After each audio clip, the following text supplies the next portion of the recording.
Symbols are nothing without the women and men that give them meaning.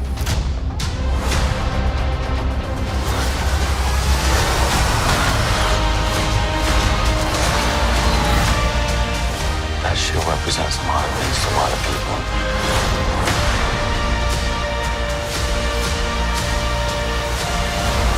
So we're partners, co-workers. Not necessarily a team. No.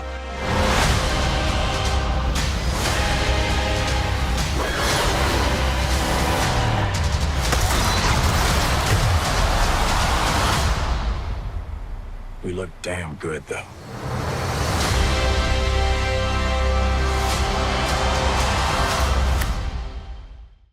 Welcome back, everyone. This is going to be my Falcon and Winter Soldier Episode 6 finale trailer video. I'll also talk about post-credit scene theories, obviously, because they have to wrap up so many storylines. So if you're new to the channel, be sure to subscribe to get all the episodes. I'll be doing Loki episode videos after this, too. That's going to be the next big Marvel Disney Plus series happening. But careful for spoilers for everything that's happened on Falcon and Winter Soldier so far if you have not been watching the episodes. Obviously, starting with that post-credit scene there, John Walker making himself a new Captain America shield. I'm sure that will totally end well for him. Still wearing the Captain America costume that he was given when the government named him Steve Rogers' successor, except the whole thing here is he's giving off this really dark, twisted Iron Man 1 energy with this scene. The way they play the hammer strikes before the scene starts, like it starts in black with the hammer strikes, then they show the montage of him banging on the shield the exact same way that Iron Man forged the Iron Man Mark I armor. John Walker made that shield in a cave with a box of scraps. Everyone post all the memes.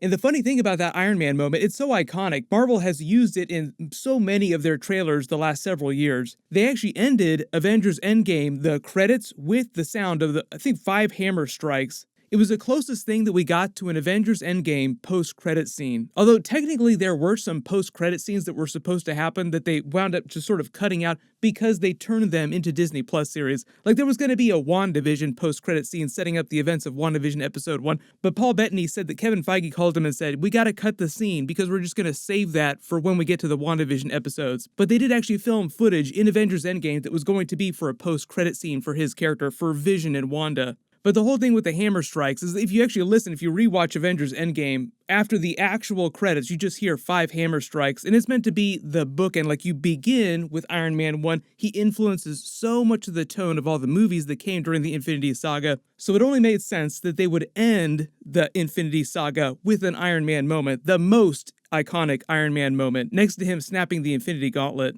Only the whole thing with John Walker here is that he's on the fast train to Crazy Town. Like, obviously, he doesn't think that he's crazy. He thinks that he's the only sane person here, like yelling at this big panel who's trying to take the title of Captain America away from him, basically giving him everything but a dishonorable discharge. They took away all of his benefits, his rank, pretty much everything, told him that he basically had to take a giant L for the rest of his life. So the way they're telling his story, they want his character to feel like the government, the military that spent his whole life up to this point training him to be this weapon, telling him that he was special, that he was the next great hope for the country, to feeling like they discarded him like a piece of trash, which is a common theme of veteran stories. So they obviously want you to sympathize with him a little bit, like the government just kind of throwing him away when they're done with him. Like in real life, you hear about veterans suffering from PTSD, other kinds of disorders that they get after they're discharged, and a lot of them wind up becoming homeless, addicted to drugs.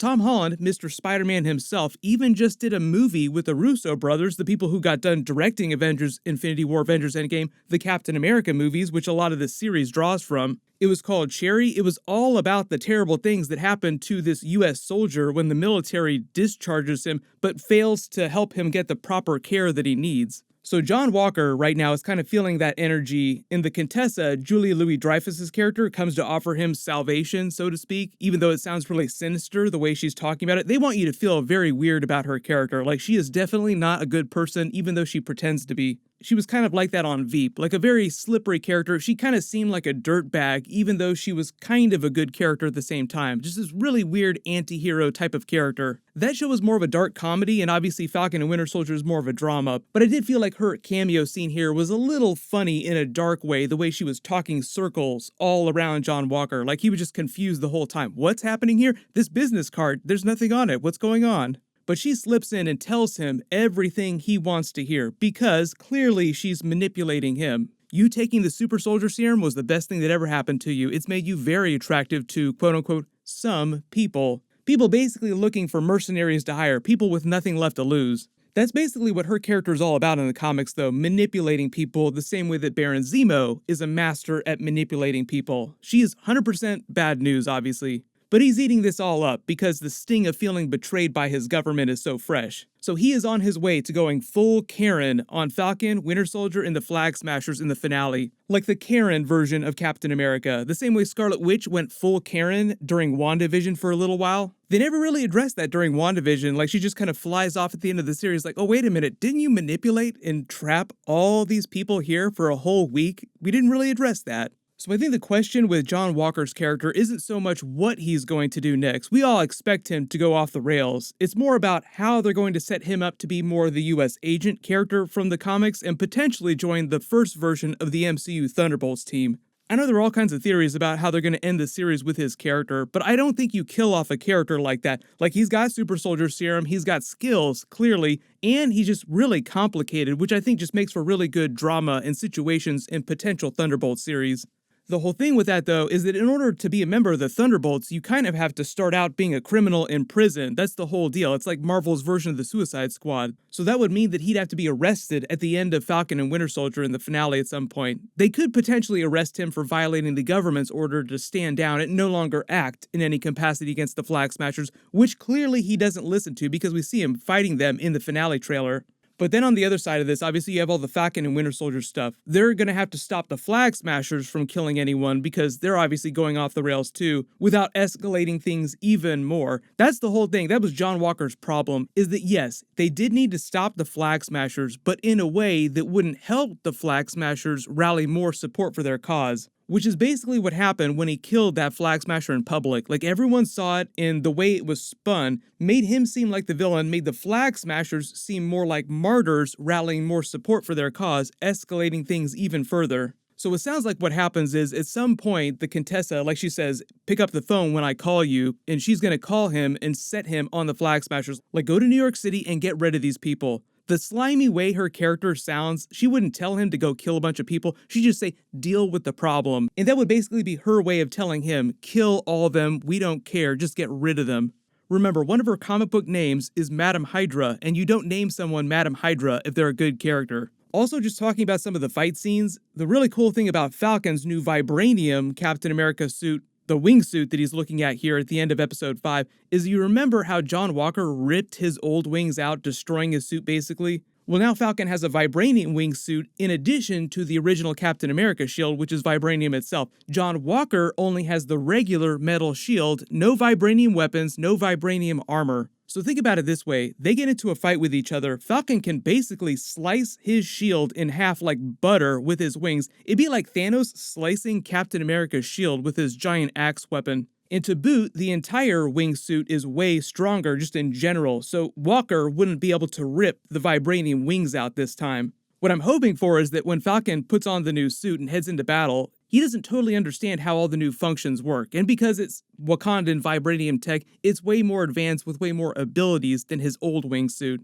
And he just winds up learning on the fly, like activating the new wings, and it just becomes a really badass, cooler version of him flying around in the wingsuit. We've seen him use the wingsuit in fights before, like the Batroc scene during episode 1. Just imagine a much bigger, badder version of that happening with the vibranium version of the suit. Also, you have to remember that Batroc is going to be going after him in the finale too, so it's like he's got to fight John Walker and he's got to fight Batroc at the same time as well. That vibranium is going to come in handy. The finale is supposed to be over 60 minutes long, so obviously there are a whole bunch of storylines to wrap up. Hopefully they answer all the bigger questions. They got into a bit of a problem during the WandaVision finale. Because of the virus shutdown, they had to cut a whole bunch of scenes that resolved some of the storylines. So that's why in the actual version of the finale that we wound up watching for WandaVision, it just felt like there was a lot of stuff that was missing. Like, wait a minute, you didn't answer all these questions that you picked up on during the series. Hopefully, because they had a little extra time to finish the Falcon and Winter Soldier episodes, they don't have the same problem. The whole thing with the Contessa character, Julie Louis-Dreyfus's character, I'm not expecting a ton with her in the finale,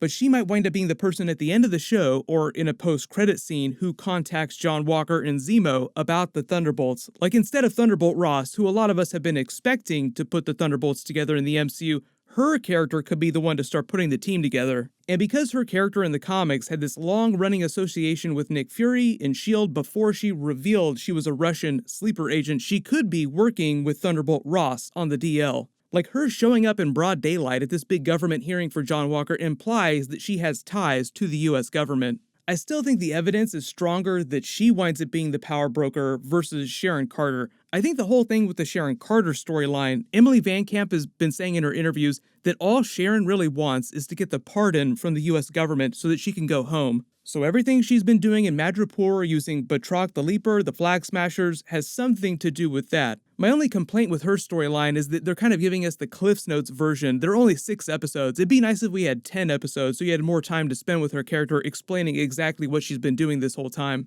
But right now they're just implying that she's been playing both sides of this chessboard in order to get that pardon, manipulate events to her benefit. And if Julia Louis-Dreyfus's character really does wind up being the power broker, Sharon Carter could have some association with her, just trying to outmaneuver her. I would love for Thunderbolt Ross to secretly be the power broker because the storyline is all about the Super Soldier Serum, the Weapons Plus program, but right now there's just been no overt clues or hints that he's going to show up on the series, and we've just got this massive cameo scene with a huge actor, Julia Louis-Dreyfus, playing a comic book villain from the comics who pretends to be a good person working inside S.H.I.E.L.D. and the government, so it just feels like they're setting her character up for an even bigger reveal. Like, they wouldn't just bring her on for 5 seconds and then you never see her again. Obviously something bigger is going to happen with her character. So early theory, I think that they bring her character back in future Marvel Disney Plus series and Marvel movies, like hopefully for the Thunderbolts series when they get around to making that. But everyone post all your predictions for the finale in the comments below. I'll be doing a couple more bonus videos for Falcon and Winter Soldier in the next couple of days, so just leave all your requests or your big questions in the comments. There was also some really cool Spider-Man 3 No Way Home Dr. Octopus news, so I'll do a video for that soon too. Everyone click here for my full Falcon and Winter Soldier episode 5 video, and click here for that brand new Thor 4 Love and Thunder first look teaser. Thank you so much for watching, everyone stay safe, and I'll see you guys tonight.